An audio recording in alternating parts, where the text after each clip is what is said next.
সে তোমার জন্য হাহাকার করবে। হ্যাঁ বন্ধু, তুমি ঠিকই শুনছো, সে তোমার জন্যই হাহাকার করবে।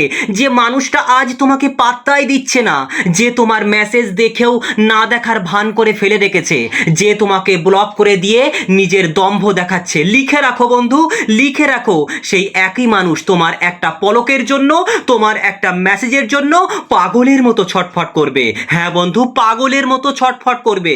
কিন্তু কিন্তু তার জন্য তোমাকে আগে নিজের এই ভিখারি দশাটা বন্ধ করতে হবে। তুমি কি চাও সে তোমার পায়ের কাছে এসে ক্ষমা চাক? তুমি কি চাও তার রাতের ঘুম কেড়ে নিতে? তাহলে আজকের আজকের এই ভিডিওর প্রতিটি শব্দ নিজের রক্তে মিশিয়ে নাও বন্ধু, নিজের রক্তে মিশিয়ে নাও। আজ আমি তোমাকে মনস্তত্ত্বের এমন কিছু অন্ধকার গলির খবর দেব, যা জানলে তুমি বুঝতে পারবে তুমি এতদিন যাকে ভালোবাসা ভেবেছো সেটা আসলে ছিল তোমার নিজের কবর খোঁড়া। হ্যাঁ বন্ধু, তোমার নিজের শ্মশানের কাঠগুলোকে তুমি জ্বালিয়েছো। আজকের পর খেলা ঘুরবে। কি হবে? আজকের পরে খেলা ঘুরবে। আজ থেকে তুমি কাঁদবে না, তুমি তাকে কাঁদাবে, তবে চোখের জল দিয়ে নয়, তোমার অস্তিত্ব দিয়ে। চাণক্য বলেছিলেন, শত্রুকে আঘাত করতে হলে তলোয়ার লাগে না, মাঝে মাঝে তার সামনে নিজের সুখে থাকাটাই সব থেকে বড় আঘাত। আরো একবার বলছি, শত্রুকে আঘাত করতে হলে তলোয়ার লাগে না বন্ধু, মাঝে মাঝে তার সামনে সুখে থাকাটাই, মানে সুখে রয়েছে এটা দেখানোটাই সবচেয়ে বড় আঘাত। আজ আমরা শিখব কিভাবে সেই মানুষটাকে মানসিক খাঁচায় বন্দি করতে হয়। ভিডিওটা শেষ পর্যন্ত দেখো, কারণ শেষে আমি তোমাকে এমন একটা প্রতিজ্ঞা করাবো যা তোমার জীবনকে 100% বদলে দিতে বাধ্য হয়। তুমি কি জানো তোমার সব থেকে বড় ভুল কোথায়? তুমি তাকে তোমার জগতের সূর্য বানিয়ে ফেলেছো, আর নিজে হয়ে গেছো তার চারপাশের এক নগণ্য গ্রহ। মনে রাখবে, পৃথিবী সূর্যের চারিদিকে ঘোরে বলে সূর্যকে কখনো পৃথিবীর কাছে আসতে হয় না। তুমি তার জন্য এত বেশি করেছো, এত বেশি অ্যাভেলেবেল থেকেছো যে তার কাছে তোমার কোনো রহস্যই বাকি নেই। মনোবিজ্ঞানী জেগরাইন কি বলছিলেন? মানুষের মস্তিষ্ক অসমাপ্ত কাজকে বেশি মনে রাখে। তুমি তাকে তোমার ভালোবাসার পুরো চ্যাপ্টারটা মুখস্থ করিয়ে দিয়েছো। সে জানে তুমি তাকে ছাড়া বাঁচবে না, সে জানে তুমি তাকে গালমন্দ করলেও দিন শেষে তার কাছেই ফিরে যাবে। যখন কেউ কোনো কিছুর শেষটা জেনে যায় না, তখন তার আর সেই জিনিসের প্রতি কোনো আকর্ষণ থাকে না। তুমি একটা ফিনিশ প্রোডাক্ট হয়ে গেছো তার কাছে। ধরো, রাস্তার ধারের কল থেকে যখন জল পড়ে, কেউ কি সেই জলের কদর করে, গুরুত্ব দেয়? কেউ করে না, কারণ সবাই জানে কলটা খুললেই জল পাওয়া যাবে। কিন্তু মরুভূমিতে এক ফোঁটা জলের জন্য মানুষ হাহাকার করে বন্ধু, হাহাকার করে। তুমি ওই রাস্তার ধারের কল হয়ে গেছো, সে যখন খুশি তোমাকে ব্যবহার করছে আর যখন খুশি মুখটা ফিরিয়ে নিচ্ছে। তাই তোমাকে হতে হবে ওই মরুভূমির দুষ্প্রাপ্য জল। মানুষের মনস্তত্ত্ব বড়ই বিচিত্র বন্ধু, বড়ই বিচিত্র। আমরা যা পাই তার মর্যাদা দিই না, আর যা হারিয়ে ফেলি তার জন্য হাহাকার করি। তুমি তাকে নিশ্চিত করে দিয়েছো যে তুমি তার, কি বললাম, তুমি তাকে নিশ্চিত করে দিয়েছো, তোমার অঙ্গভঙ্গি, তোমার চালচলন, তোমার ব্যবহারে তুমি তাকে একেবারে নিশ্চিত করে দিয়েছো যে তুমি শুধু তার। আর এটাই তোমার সব থেকে বড় পরাজয় বন্ধু। এটা মানতে কষ্ট হলেও এটাই বাস্তব। বিখ্যাত নৃতত্ত্ববিদ হেলেন ফিশার বলেছিলেন, প্রেম এক ধরনের নেশা। তুমি যখন তাকে বারবার মেসেজ করছো, কল করছো, তখন তুমি আসলে তাকে সেই নেশার যোগান দিচ্ছ। সে জানে তার ডোজ রেডি আছে, সে তোমাকে ইগনোর করে এক ধরনের পৈশাচিক আনন্দ পায়। হ্যাঁ বন্ধু, এটা মানতে হলেও এটাই কঠিন সত্য, সে তোমাকে ইগনোর করে এক ধরনের পৈশাচিক আনন্দ পায়, কারণ সে জানে সে ইগনোর করলে তুমি আরো বেশি করে তার পেছনে ছুটবে। তুমি তাকে ইগো বুস্ট করে দিচ্ছ। একটা কুকুরকে যদি তুমি রোজ খাবার দাও, রোজ খাবার দাও, সে তোমার ন্যাওটা হয়ে থাকবে। কিন্তু যদি হঠাৎ খাবার বন্ধ করে দাও, সে দুদিন ঘেউ ঘেউ করবে, তারপর অন্য কোথাও খাবারের সন্ধানে চলে যাবে। কিন্তু মানুষকে যদি তুমি হঠাৎ গুরুত্ব দেওয়া বন্ধ করো, তার ইগোতে আঘাত লাগে। সে ভাবতে শুরু করে, আরে, যে মানুষটা আমাকে ছাড়া অন্ধ ছিল, সে আজ আমার দিকে তাকাচ্ছে না কেন? ওর জীবনে কি অন্য কেউ এলো? এই কেন প্রশ্নটাই তার হাহাকারের প্রথম শুরু হবে। ওশো বলতেন, ভালোবাসা হলো একটা মুক্ত আকাশের মতো। তুমি যদি কাউকে খাঁচায় বন্দি করো, সে ডানা ঝাপটাবেই ঝাপটাবে। বলো, তুমি যদি কাউকে, কোনো পাখিকে, কোনো প্রাণীকে যদি খাঁচায় বন্দি করো, সে ডানা ঝাপটাবেই। তুমি হয়তো তাকে হারানোর ভয়ে সারাক্ষণ নজরে রাখতে চেয়েছো, সারাক্ষণ কৈফিয়ত চেয়েছো, আর এতে সে তোমাকে ভালোবাসার বদলে ঘৃণা করতে শুরু করেছে। তাই অন্যদিকে চাণক্য কি বলছেন, সাপের যদি বিষ নাও থাকে তাহলেও তাকে ঘৃণা, মানে তাহলেও তাকে ফনা তুলে ভয় দেখাতে হয়। তুমি তার সামনে নিজের বিষ দাঁত ভেঙে ফেলেছো, তুমি তাকে বুঝিয়ে দিয়েছো যে তুমি খুব নরম, তোমাকে যে কেউ মারিয়ে যেতে পারে, তাই সে তোমাকে মারিয়েই চলে গেছে। তার মনে তোমার প্রতি কোনো ভয় নেই। আর যেখানে ভয় নেই সেখানে শ্রদ্ধা নেই, যেখানে শ্রদ্ধা নেই সেখানে ভালোবাসা কচুরিপানার মতো ভেসে যায়। তুমি ভাবছো চিৎকার করলে, ঝগড়া করলে বা সোশ্যাল মিডিয়ায় স্যাড স্ট্যাটাস দিলে সে বুঝবে। ভুল, একদম ভুল। তুমি যখন দুঃখের গান শেয়ার করো সে তখন বন্ধুদের সাথে বসে হাসে আর বলে, দেখ দেখ দেখ আমার জন্য কেমন পাগল হয়ে আছে। বলে, এটা বলে, তুমি মানতে না পারলেও এটাই সত্যি। তুমি যখন একটা দুঃখের গান বা দুঃখের স্মৃতি, দুঃখের মুহূর্ত তার সামনে প্রেজেন্ট করো বা সে অনুভব করতে পারে, তখন সে তার বন্ধুদের সাথে বসে বসে হাসে আর বলে, দেখ দেখ আমার জন্য কেমন পাগল হয়ে আছে। তোমাকে হতে হবে একদম শান্ত। কি বললাম? একদম শান্ত হতে হবে, নিথর সমুদ্রের মতো। সমুদ্র যখন শান্ত থাকে মানুষ তখন তার গভীরতা মাপতে ভয় পায়। তোমাকে এখন সেই গভীরতা তৈরি করতে হবে। ধরো একজন জাদুকর যখন তার হাতের মুঠো বন্ধ করে রাখে, সবাই উৎসুক হয়ে তাকিয়ে থাকে ভেতরে কি আছে দেখার জন্য, কিন্তু মুঠো খুলে দিলে যদি দেখা যায় কিছুই নেই, তবে সবাই মুখ ফিরিয়ে নেয়। তোমার জীবনটা এখন ওই খোলা হাতের মতো হয়ে গেছে বন্ধু। আজ থেকে এখন থেকে নিজের মুঠো বন্ধ করো। তোমার জীবনে কি চলছে, তুমি কোথায় যাচ্ছ, কার সাথে কথা বলছো, এনিথিংস সবকিছু তার কাছে কুয়াশাচ্ছন্ন করে দাও, তার কাছে একদম কুয়াশার মতো আবছা করে দাও। মানুষটি যখন দেখবে যে তুমি আর আগের মতো নেই, তখন তার ভেতরে একটা অদ্ভুত অস্বস্তি শুরু হবেই হবে। মনোবিজ্ঞানে একে বলা হচ্ছে কগনিটিভ ডিসেন্স। সে নিজেকে যা বিশ্বাস করিয়েছিল, অর্থাৎ তুমি তাকে ছাড়া অচল, সে নিজেকে বিশ্বাস করিয়েছিল, বাস্তবে যখন তার উল্টোটা দেখবে তখন তার মস্তিষ্ক পাগলের মতো কাজ করা শুরু করবে। সে তোমাকে মেসেজ করবে, হয়তো সাধারণ কোনো অজুহাতে, কিন্তু করবে। কিন্তু সাবধান, ওইখানেই তোমার পরীক্ষা। তুমি যদি সাথে সাথে রিপ্লাই দাও বা গলে যাও, তবে তুমি আবার হেরে গেলে। তোমাকে হতে হবে পাথরের মতো শক্ত বন্ধু। কি বললাম? বুক ঠুকে বলে যাচ্ছি, তোমাকে হতে হবে পাথরের মতো শক্ত। তুমি শক্ত না হলে কেউ তোমার ভক্ত হবে না। কথাটা লিখে রাখো বন্ধু, লিখে রাখো। তোমাকে শক্ত হতে হবে, তারপরে সে তোমার ভক্ত হবে। শোনো শোনো, আমি জানি তোমার ভেতরটা এখন পুড়ে খাঁক হয়ে যাচ্ছে। তোমার ইচ্ছে করছে এখনই তাকে একটা ফোন করে সব মিটমাট করে নেই। কিন্তু মনে রেখো বন্ধু, আজকের এই দুর্বলতা তোমার সারা জীবনের দাসত্ব লিখে দেবে। তুমি কি দাস হতে চাও, নাকি তুমি তোমার হৃদয়ের সম্রাট বা সাম্রাজ্ঞী হতে চাও? যদি সম্রাট বা সাম্রাজ্ঞী হতে চাও, তবে এই মুহূর্তে নিজের মনকে পাথর করো। আমি পরের পুরো বিষয়টা আমি তোমাকে দেখাবো, যে 10টি মোক্ষম অস্ত্র তোমাকে দেব, যা ব্যবহার করলে সে তোমার জন্য হাহাকার করতে বাধ্য হবে বন্ধু, বাধ্য হবে। আমি তোমাকে 100% গ্যারেন্টি দিচ্ছি, যদি তুমি আমার বলা পদ্ধতিগুলি অক্ষরে অক্ষরে পালন করো, তবে সেই মানুষটাই তোমাকে ফিরে পাওয়ার জন্য মন্দিরের মতো মানতে শুরু করবে। তাই তোমাকে আমাকে কথা দিতে হবে। তুমি কথা দাও বন্ধু, আমাকে কথা দাও। তুমি কি তৈরি তো? তুমি প্রস্তুত তো নিজের পুরনো সত্তাকে বিসর্জন দিয়ে এক নতুন শক্তিশালী মানুষ হিসেবে জন্ম নিতে?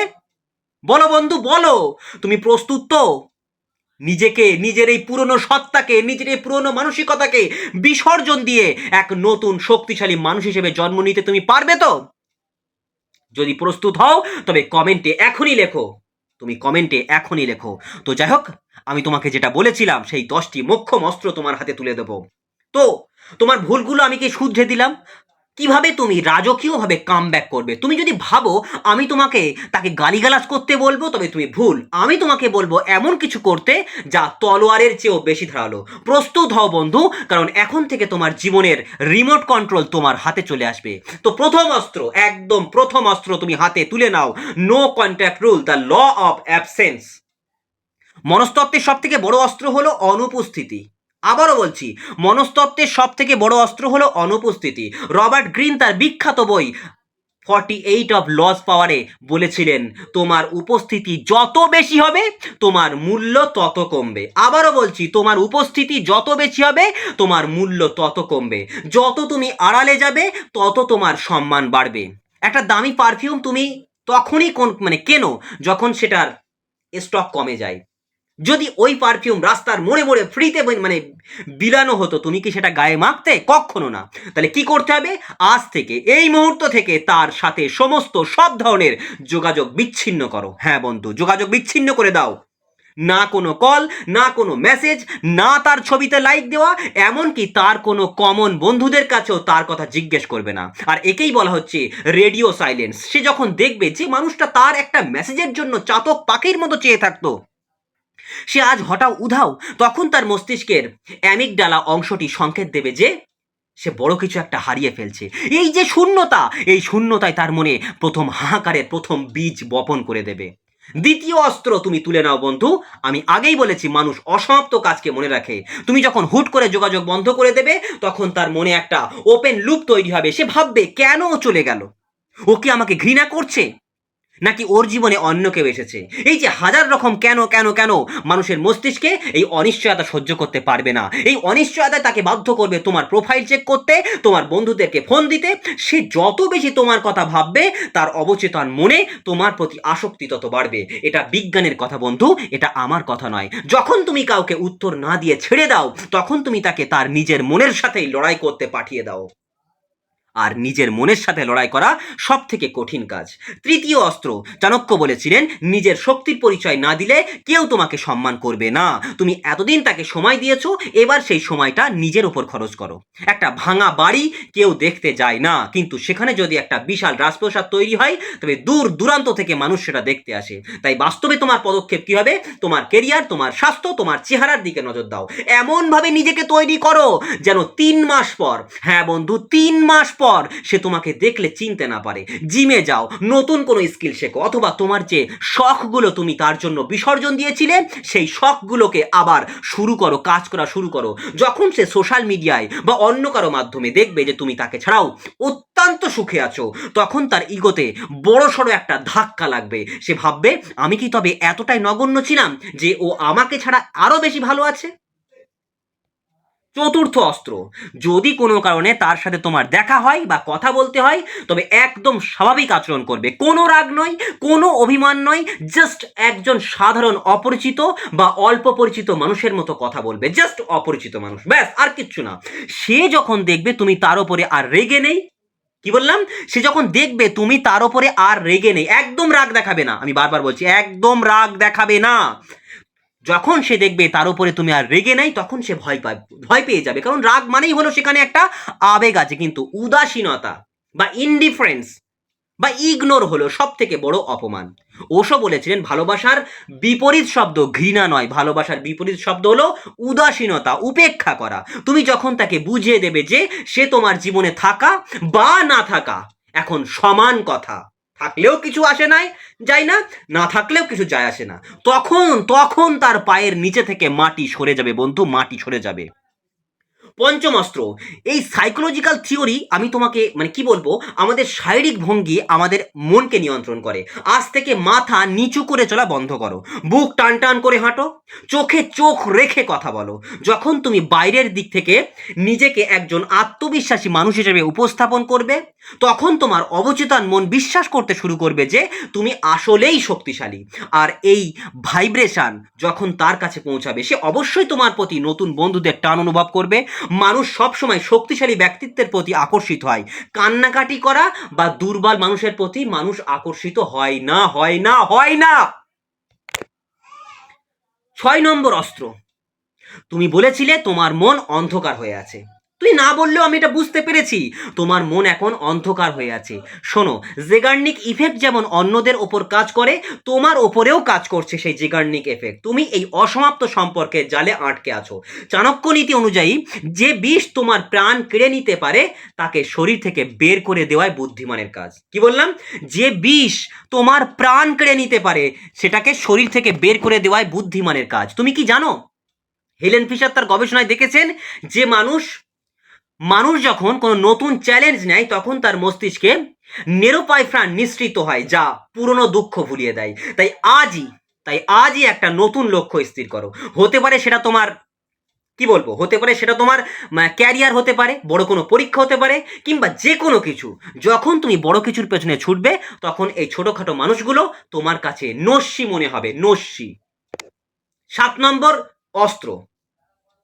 ভিডিওর এই পর্যায়ে আমি তোমাকে একটা গ্যারেন্টি দিচ্ছি, যদি তুমি আজ থেকে টানা 21 দিন, মনস্তত্ত্ব অনুযায়ী 21 দিনে একটা অভ্যাস তৈরি হয়, টানা 21 দিন তার সাথে কোনো যোগাযোগ না রেখে মানে নিজের উন্নতির জন্য কাজ করবে, তবে এই তিনটির মধ্যে একটি ঘটবেই ঘটবে। কি কি ঘটবে? প্রথমত, সে নিজে থেকে তোমার কাছে ফিরে আসবে এবং ক্ষমা চাইবে। দ্বিতীয়ত, সে তোমার জন্য হাহাকার করবে, কিন্তু তুমি ততদিনে এমন এক উচ্চতায় পৌঁছে যাবে যে তাকে আর তোমার যোগ্য মনে হবে না।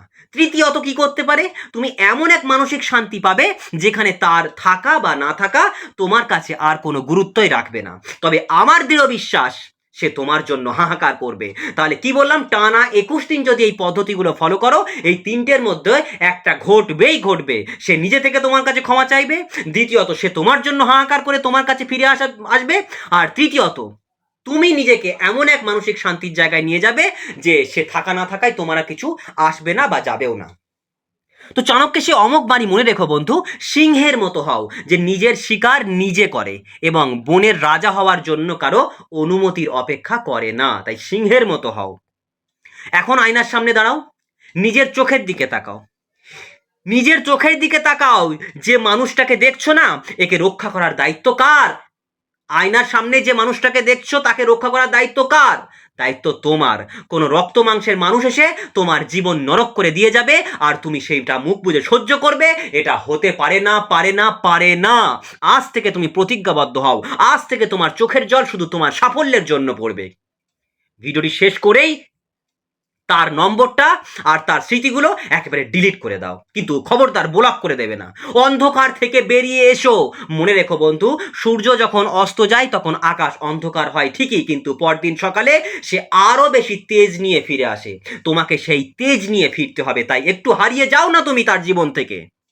আমি জানি তুমি পারবে, কারণ তোমার ভেতরে সেই আগুন আছে, যা আমি এই ভিডিওর মাধ্যমে জ্বালিয়ে দিয়েছি।